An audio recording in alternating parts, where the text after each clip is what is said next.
welcome back. So we're remembering Niki Lauda, who passed away at the age of 70, world champion 3 times, 75, 77, then with McLaren in 1984. Delighted to say we have a guest on who always gets a great reaction. John Watson, thanks for joining us. Hi, Joe. I presume you've been talking about your old friend quite a bit today. With great sadness, yes. I mean, there's been massive amount of interest. Such a sad day that Niki's no longer going to be present. His family, of course, directly his 2 young children, but the 3 other boys that he has, plus close family, friends. I mean, it's just all I can say, a very, very sad day. And to lose a friend apart from a competitor and a teammate, at this point, and only 70 years old, only turned 70 on the 22nd of February this year, still a young man. So he had a lung transplant recently. One of the things I've been reading is that this goes back to the 76 crash in Germany, that his lungs were badly damaged in that crash. There were toxic gases inhaled, that maybe that was the genesis of these problems. I don't know, truthfully. I think that a medic could give you a better heads up on that. For sure, he did suffer damage to his lungs, but I don't know what level of damage was sustained through his life, or whether the recovery was virtually total. For sure, what he inhaled in 76, the toxic fumes from the burning fiberglass and the resins in the fiberglass at the point were life-threatening. But then post that period, through the time that we were racing together in 1978 and then 82 and 83, at that point there was no indication that he was carrying a lung weakness, for example. So, we'll talk about his driving career in just a moment, but it's worth stating as well that even post his driving career, he had a very successful life in many ways, and he founded his own airline, thanks very much, and he was a familiar face around the circuit. Obviously, he was involved with the Mercedes team, and he was involved in bringing Hamilton there to replace Schumacher at the end of 2012, and in 2013 I think he became a 10% shareholder in Mercedes. And he was doing his punditry as well. So this guy was generally a figure still very much involved in the sport and a part of the modern scene. Absolutely. I think the biggest deal he did was actually take Michael O'Leary's money when he sold him Lauda Motion, I think, the airline that recently was acquired by Ryanair. And anybody that can sell something to Michael O'Leary has got to be a star in my book. As for the driver that he was, and we'll talk about his personality in a moment, I read something today which said that his driving was characterised by elegant stylishness, all economy of effort and fluidity, matched by his belief that it was simply the driver's job to work as hard as possible on the technical aspects of the car and to make it work for him and let it do the work. It was not spectacular, but it was certainly effective. What kind of driver was Lauda? I think that's a very adequate summary, because what Niki believed, and that's how he ran his whole, I suppose, motorsport philosophy, is to make the car do the work. I mean, it's much easier to win a Grand Prix in a car that requires the minimum amount of effort from the driver than one that requires a huge amount. So your energy levels are so much less, and your ability to maintain a high level of performance are therefore much easier to do. And one of Niki's great successes was understanding what he needed in a race car and directing the technical team. Remember, we're talking about a period in the 70s and early 80s where the kind of downforce levels were a fraction of what we're talking about in a contemporary Formula One car. And his influence, therefore, in the team, especially in the 70s, where cars were basically springs, roll bars, and shock absorbers, that was the period when Niki had so much knowledge and ability to develop a car around his particular requirements. And what made him great? He was an intelligent, focused, very, very competitive man who was clear thinking, was honest. He was honest about himself and to himself, and honest to his team. Not a lot of racing drivers will concede if they've made a mistake. They'll try and bandage it up in some kind of little fantasy. But Niki was straight and honest, and that's important to a team, because if they're getting misled by someone who thinks I can bluff my way out of a mistake that I've made and blame the car, if Niki made a mistake, he was the first to stand up and say, sorry guys, I made a mistake. He wouldn't have put it in those terms, it would be a bit blunter. And he would have said, look, I'm sorry, my mistake, move on. He was your teammate for a time? 2 different occasions. In 1978, he joined Brabham when I was there. He not only joined Brabham, he brought his personal sponsor along with him, and that personal sponsor then became the sponsor of the Brabham team. So it was a slightly loaded circumstance, one might say, in his favour, but that was how motor racing at that time was. Mm. And what kind of teammate was he? Like, we're talking about alpha males here. Generally, you guys don't seem to be overly generous to each other when it comes to the business of winning. Was he tough to be alongside? He was certainly single-minded and focused on his own efforts. But on a personal level and on a human level, I liked the guy a lot. I liked being with him. I liked his company. We would, in a time again in the 70s, you could go out for supper or dinner or whatever you chose to call it. With your team, Bernie Ecclestone would come out. We would all go out to dinner. We would laugh. We would have fun. It's something today that I think at the level professional sport is across the board, certainly Formula One, you would very rarely see that interaction between teammates and team principals going out and laughing. It's simple. It's not rocket science, but that's, I think, why that period in motorsport was a very good period. And I don't particularly like this style of Formula One we have now, where everything is so controlled by marketing people. A driver cannot speak to a journalist today unless there's almost a prearranged appointment, and everything is monitored down to the last syllable. I mean, we're losing personalities and characters, and the people that should be the personalities and characters are the drivers. We're losing that. There's a clip I want to play you. He did an interview recently with Graham Bensinger over in the States, and it nods to what you're talking about, his frankness, his intelligence, his level of self-awareness as well. So we'll pick it up here. He goes on to talk about his obsession at the time and the toll it took in his marriage, but he starts off by talking about the perils of fame, and he talks about even just trying to build relationships with other people. Have a listen. The problem is when you get known in the world, a lot of people bother you. They want to be your friend because, and this and that, and this is... Everybody needs something. Correct. And therefore I protected myself against these constant attacks. Somebody says, I'm your friend, and can you do this, and can you do that, or I want an autograph, or whatever. And to stop all this in a way, I protected myself and said, where are the real friends?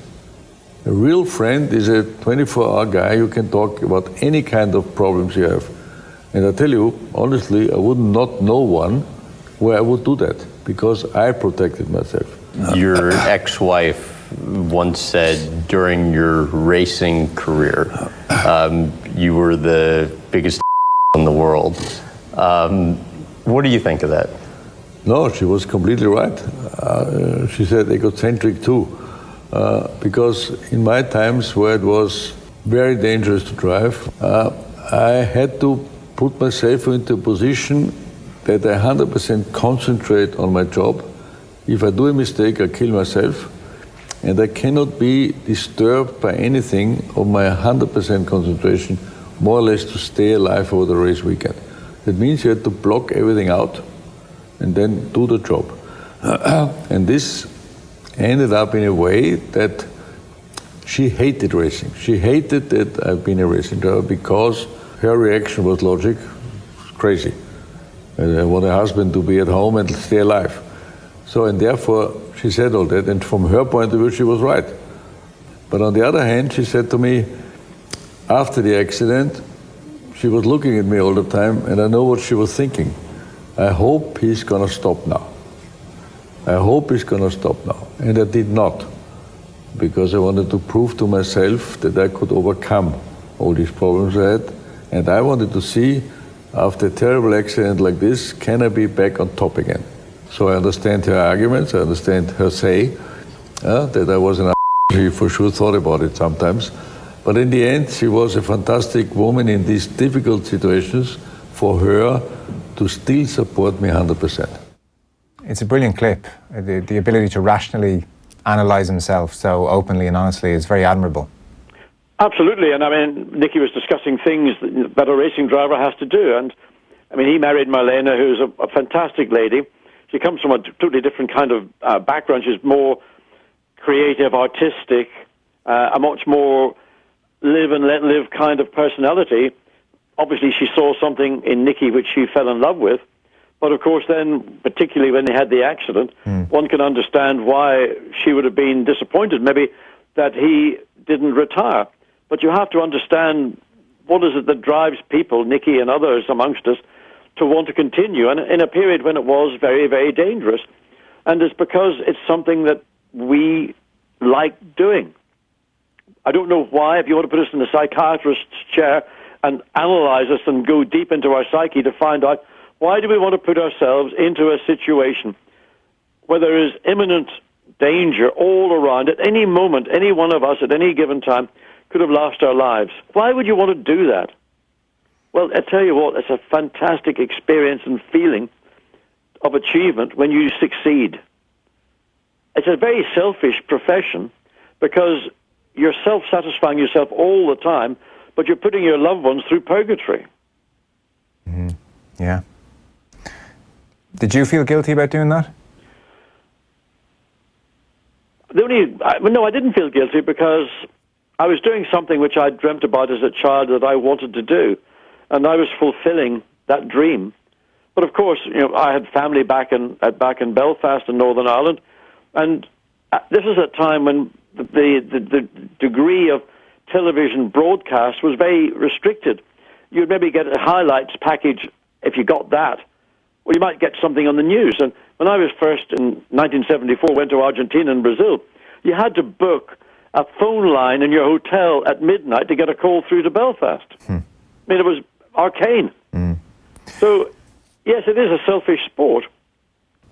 But is it right to deny an individual the right to fulfill themselves in a way that being a Grand Prix driver, being a racing driver, can fulfill that person?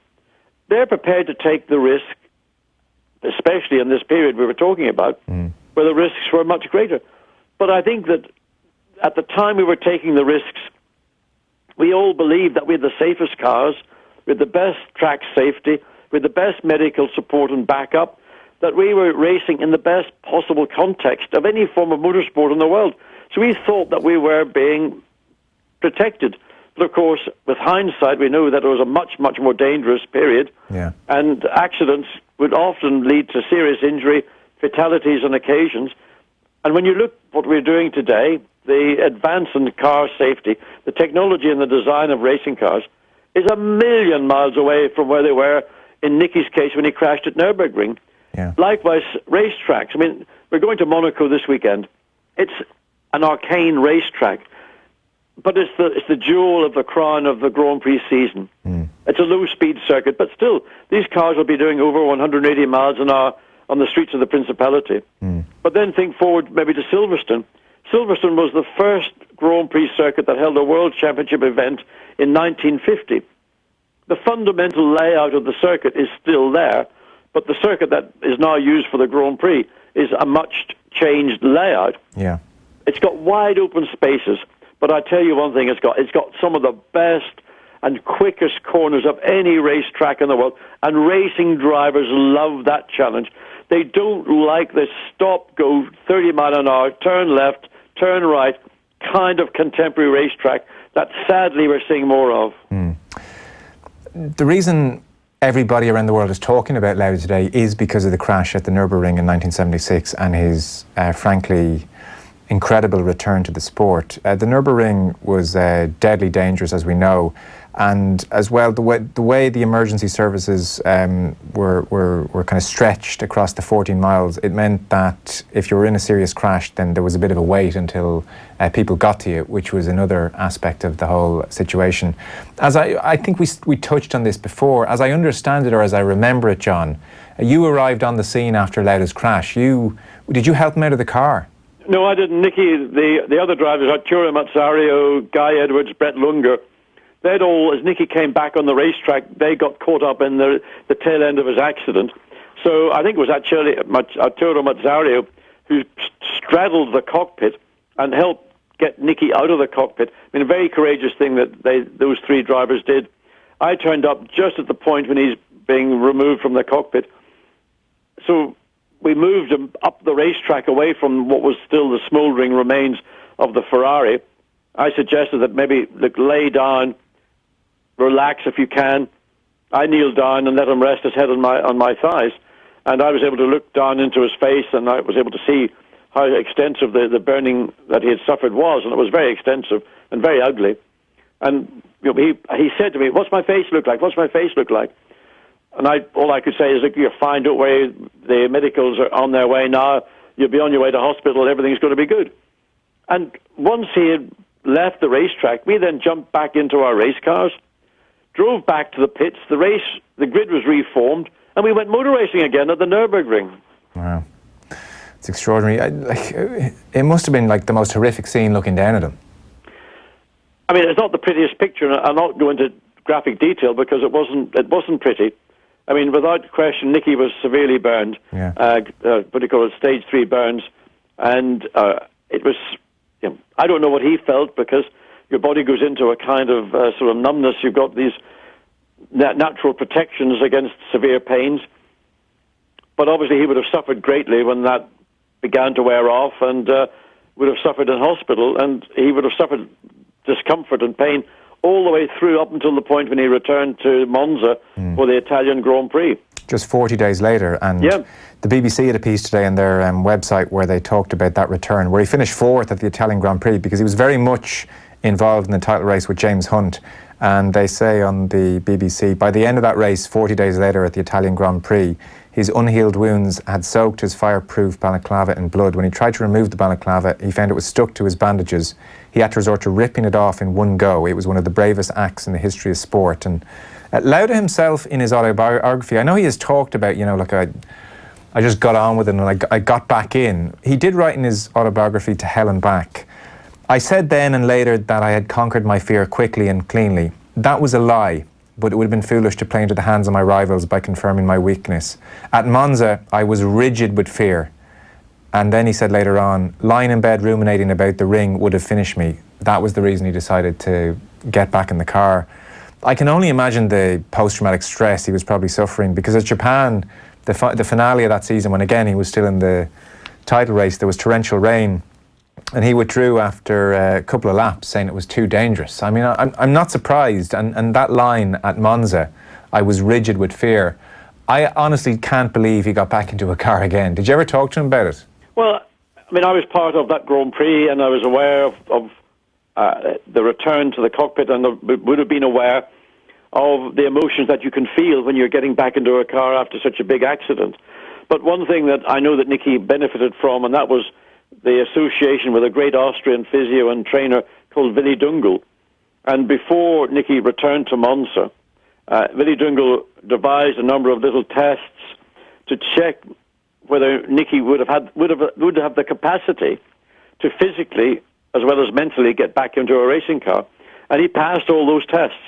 So he was pretty well prepared to the point of physically getting into the car. But no doubt there was a sense of trepidation. Yeah. And you can't prevent those negative thoughts flooding into your consciousness. But he got into the car. Yeah. That's the first thing. The physical act of getting into the car is the first thing. Then you sit in the car and you get strapped into the car. And then you pull your visor down, you drive out of the pit lane onto the racetrack. And for sure you're thinking, am I doing the right thing? But it doesn't take really that long for all those negativities to change into positives, because the racing car and you should be one and the same thing. Niki's car would have been set up the way he likes it.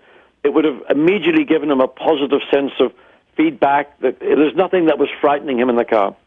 But understandably, it took a session or so for him to go through that mental barrier to get to the point that when he got in it a second time, it wasn't as difficult. And the third time was becoming easier.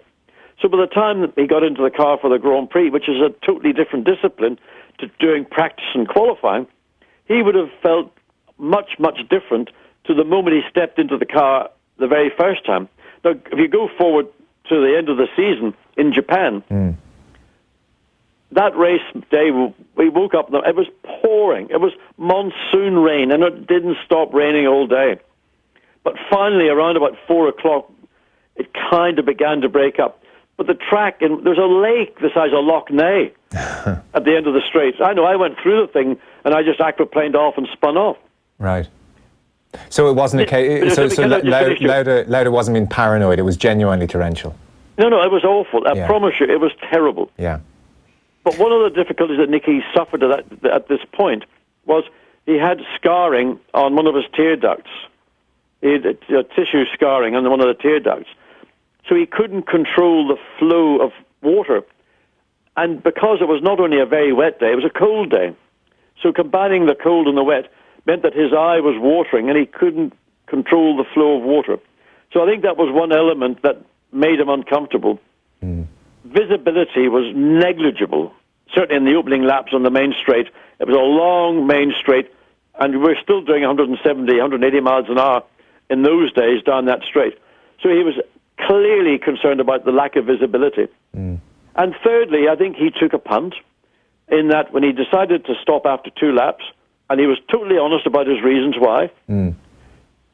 The fact was James Hunt had to win or come no lower than 3rd in the Grand Prix to secure the World Championship. Right. And frankly, you wouldn't have got odds on anybody finishing the race. Yeah. The conditions were so poor. So Niki threw the dice, he stopped, watched the race from the pit lane, and he watched James Hunt lift the crown. Niki had won this World Championship virtually by the time he got to Nürburgring. All he had to do was coast into the final few races, and he was going to be a 2-time world champion in 76. He won it in 77. Goodness knows he could have won 4, maybe more Grand Prix world championships. Yeah. Incidentally, and briefly, because the clock is against us, perpetuated by that recent movie, it's one of the great myths that Lauda and James Hunt hated each other. They didn't. No. I mean, look, there's 2 aspects. One is the personal aspect. The 2 guys, completely opposites in one respect. On the racetrack, they were there to do the best for their individual self as well as for their team. There was no quarter given. Yeah. But they fought cleanly on the racetrack. There was none of this, what I don't like to see, weaving around or late dives or blocking. They raced cleanly. And, I mean, for example, James Hunt dominated the Dutch Grand Prix in 1975. James was a difficult driver to pass, but, they raced cleanly, and that's what I feel was very important. Away from the racetrack, they had an affinity with one another. I don't know why, but sometimes opposite attract. And they just got on very well, and they enjoyed one another's humor and one another's company. And, they would be frequently seen in the pit lane. I don't want to think what they were talking about. You wouldn't have to be Einstein to work it out. No, I wouldn't think so. And actually, this is, I don't know if he ever talked about it. It's probably a kind of personal question in some respects that only he could answer. Like, as we're talking here, we're also kind of broadcasting on various social channels. So there's a visual aspect, and we're showing pictures of Lauda. Like, you wouldn't have to be a vain person to mourn the loss of your appearance. Did he struggle with that at all? It didn't seem like he did. No, and he took this very pragmatic, typically Niki approach. And he said, I'll not do his accent because it's not appropriate now, but people like me before the accident. Why should my face make any difference to whether they like me or not? Yeah. And most people who suffer that disfigurement, one of the things they would wanted to do is to get surgery to calm it down, to probably try and get back some of the features that they may have lost. And Niki certainly lost, I think it was his right ear, a portion of his right ear. And, of course, the scalp was severely burned and it lost a great deal of what hair he had.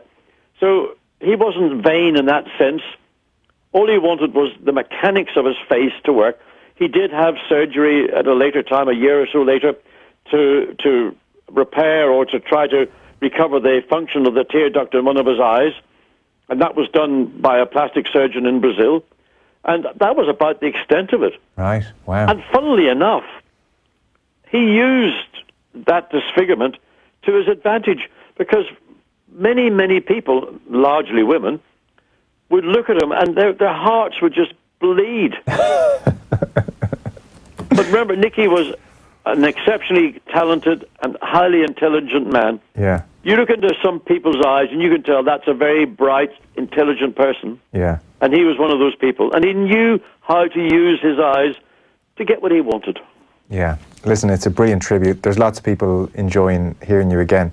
We must bring you on in the next month or two and have a chat about your own career, John. But for the time being, thanks very much. That's too boring. Let's stick to things that are more topical. I suspect we'll find some interesting bits and bobs. Thanks a million. All right, Joe.